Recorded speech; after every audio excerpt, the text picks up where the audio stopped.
Hello అండి. అందరూ ఎలా ఉన్నారు? ఒక్కొక్కసారి మనకి ఏదన్నా టేస్టీగా తినాలనిపిస్తుంది. అప్పుడు ఈ కొబ్బరన్నం ట్రై చేయండి. చాలా ఈజీగా, క్విక్‌గా అయిపోతుంది. చాలా టేస్టీగా ఉంటుంది. ఈ కొబ్బరి పాలన్నం మనం చికెన్ కర్రీ కాంబినేషన్‌తో అయినా బావుంటుంది. ఇంకా రైతా కాంబినేషన్‌తో అయినా బావుంటుంది. ఎప్పుడన్నా సడన్‌గా జర్నీ వచ్చిందంటే క్విక్‌గా చేసేసుకోవచ్చు.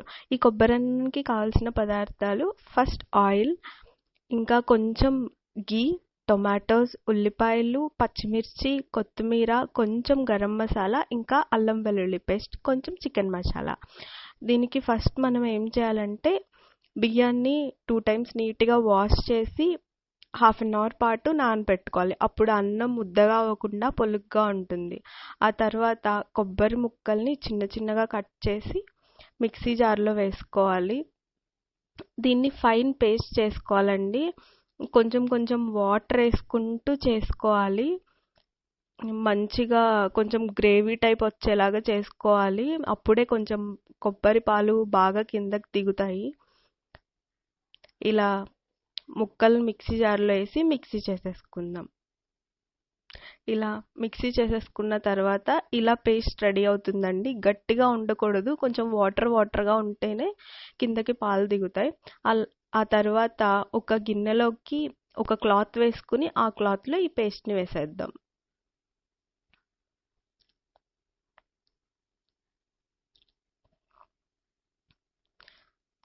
ఇలా పేస్ట్ని ఆ క్లాత్లోకి వేసేసిన తర్వాత ఒక గ్లాస్ వాటర్ తీసుకొని నేను చూపించిన విధంగా కొంచెం కొంచెం తిప్పుకుంటూ వాటర్ని వేసుకోండి. అప్పుడు చిక్కటి కొబ్బరి పాలు కిందకు దిగుతాయి. ఓన్లీ జస్ట్ వాటర్ వేస్తే తిప్పకుండా వాటర్ కిందకు వస్తాయండి, కొబ్బరి పాలన్నీ పైనే ఉంటాయి.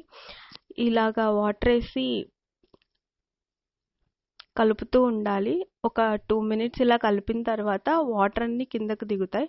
ఆ తర్వాత ఈ క్లాత్ని పట్టుకొని పాలు కిందకి దిగేలాగా పిండాలి. అలా ప్రెస్ చేస్తూ ఉంటే కిందకి పాలు దిగుతాయి. పైన ఉన్న కొబ్బరి పాలంతా కిందకి వచ్చేస్తాయి.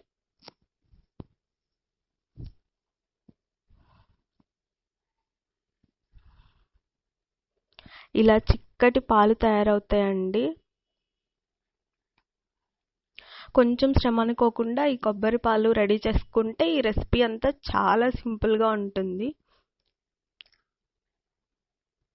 ఆ తర్వాత మనం స్టవ్ వెలిగించేసుకొని ఒక గిన్నె పెట్టేసుకుందాం.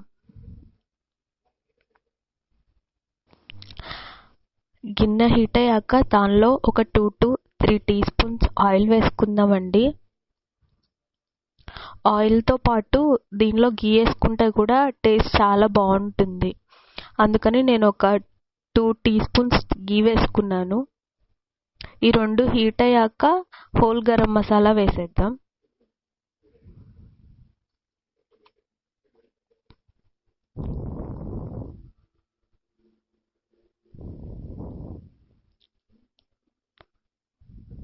ఇవి కొంచెం ఫ్రై అయ్యాక దీంట్లో పచ్చిమిర్చి ఇంకా ఉల్లిపాయలు వేసేసుకుందాం. ఘీ ఆప్షనల్ అండి, ఒకవేళ కనుక మీ ఇంట్లో ఘీ లేకపోతే స్కిప్ చేసేయచ్చు, కానీ ఘీ వేస్తే మాత్రం టేస్ట్ చాలా బాగుంటుంది.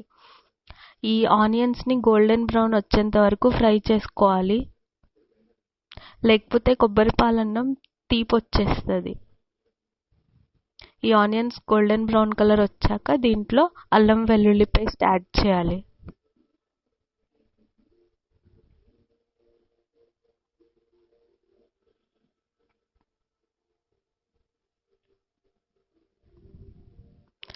ఒక స్పూన్ అల్లం వెల్లుల్లి పేస్ట్ వేసుకున్నానండి.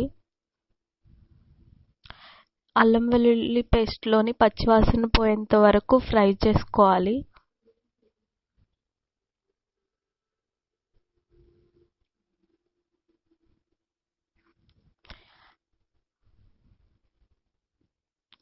ఇవన్నీ మంచిగా ఫ్రై అయిన తర్వాత దీంట్లో టొమాటోస్ యాడ్ చేసుకుందాం.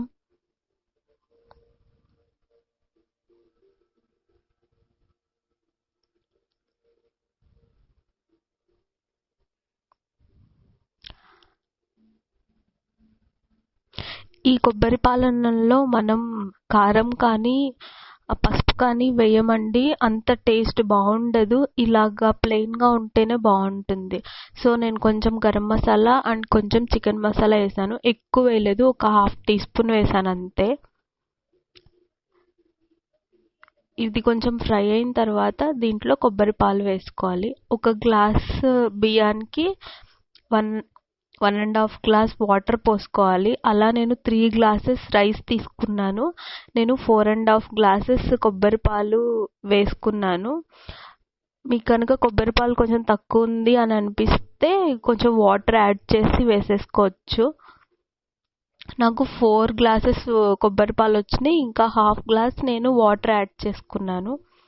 సో ఇలాగా కొబ్బరి పాలన్నీ వేసేసుకొని కొలతకి సరిపడా ఒకసారి తిప్పేసుకుందాం. కొంచెం కొత్తిమీర కూడా ఎక్కువ వేసుకోకూడదండి, కొంచెం కొత్తిమీర వేసుకున్నాను.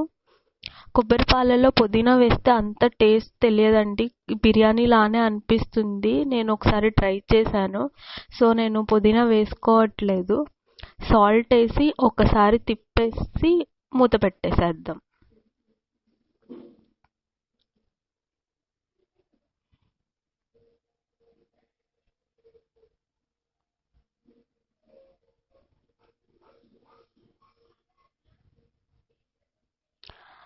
ఇలా వాటర్ తెరలాలండి, లేకపోతే రైస్ ముద్దగా అయిపోతుంది. ఇలా కొంచెం వాటర్ తెల్లిన తర్వాత దీంట్లో మనం నానబెట్టిన రైస్ వేసేద్దాం.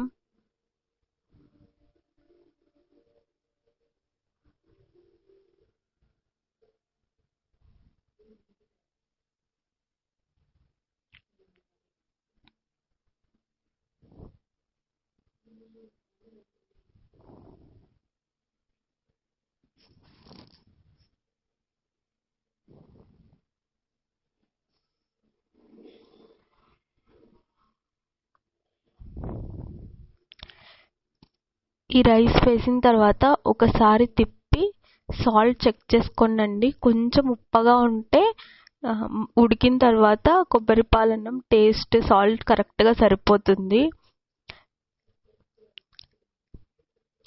మీడియం ఫ్లేమ్లో పెట్టుకోవాలండి. ఒక 15 మినిట్స్ మీడియం ఫ్లేమ్లో పెట్టాక ఇంకో 15 మినిట్స్ సిమ్లో పెట్టాలి.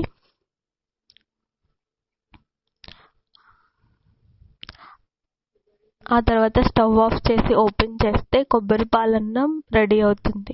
వేడి వేడి కొబ్బరి పాలన్నం. దీంట్లో ఏం కాంబినేషన్ లేకపోయినా బాగుంటుంది, కానీ కాంబినేషన్ మాత్రం చికెన్ కర్రీ చాలా బాగుంటుంది.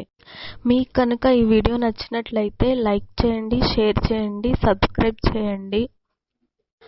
ఖచ్చితంగా మీరు కూడా ఈ వీడియోని ట్రై చేసి ఎలా ఉందో కమెంట్ చేయండి. ఈసారి ఇంకో